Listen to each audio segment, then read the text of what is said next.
Welcome back to my channel. তোমাদের এর আগের ভিডিওতে আমি বলেছিলাম গোমাতাদের জন্য চিকিৎসার সুব্যবস্থা আছে। তো চলো বন্ধুরা, আজ আমরা সেইখানেই যাচ্ছি।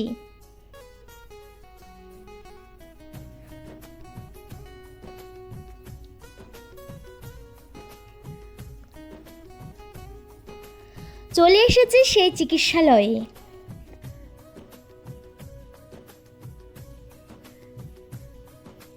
এইখানে কিভাবে গোমাতাদের চিকিৎসা করা হয়, কোথায় রাখা হয়, আজ আমি প্রত্যেকটা জিনিস তোমাদের ঘুরে ঘুরে দেখাবো।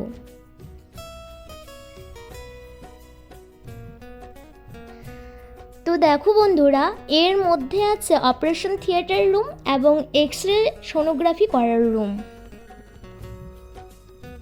এইখানে গাড়িও রাখা হয়েছে, গোমাতারা অসুস্থ হয়ে গেলে তাদের গাড়িতে করে আনানো হয় এবং আরও অনেক গাড়ি আছে, সেগুলো অন্যান্য জায়গায় রাখা আছে।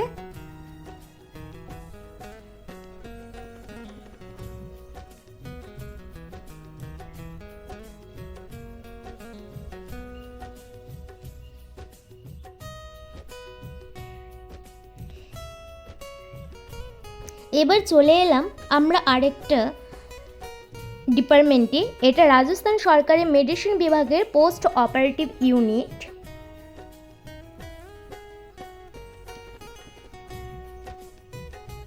পাশে আবার গার্ডেনও আছে।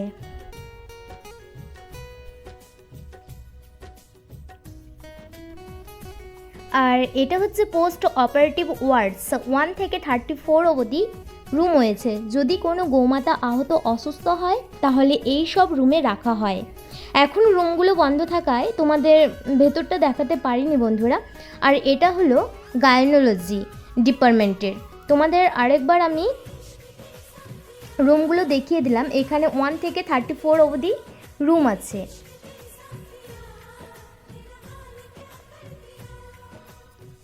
আর এই সব যে সিমেন্ট দিয়ে বারান্দাগুলো উঁচু করানো হয়েছে, এগুলো হলো তারা তো আর আমাদের মতো গাড়ি উঠতে পারবে না, তাই যখন তাদের নিজেদের জায়গায় নিয়ে যাওয়া হয় সুস্থ হয়ে যাওয়ার পর, তখন ওপরে তাদের ওঠানো হয়, তারপর গাড়িতে তোলানো হয়।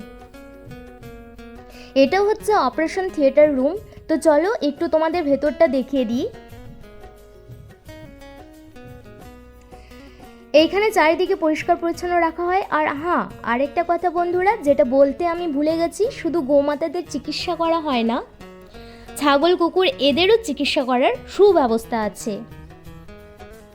এই চিকিৎসালয়ের পাশে যেসব গ্রামগুলো রয়েছে, গ্রাম থেকেও লোক আসে তাদের বাড়ির পশুদের চিকিৎসার জন্য। আর এটি হলো তাদের ড্রেসিংয়ের জায়গা। কোনো পশু আহত হলে এইখানে ড্রেসিং করানো হয়।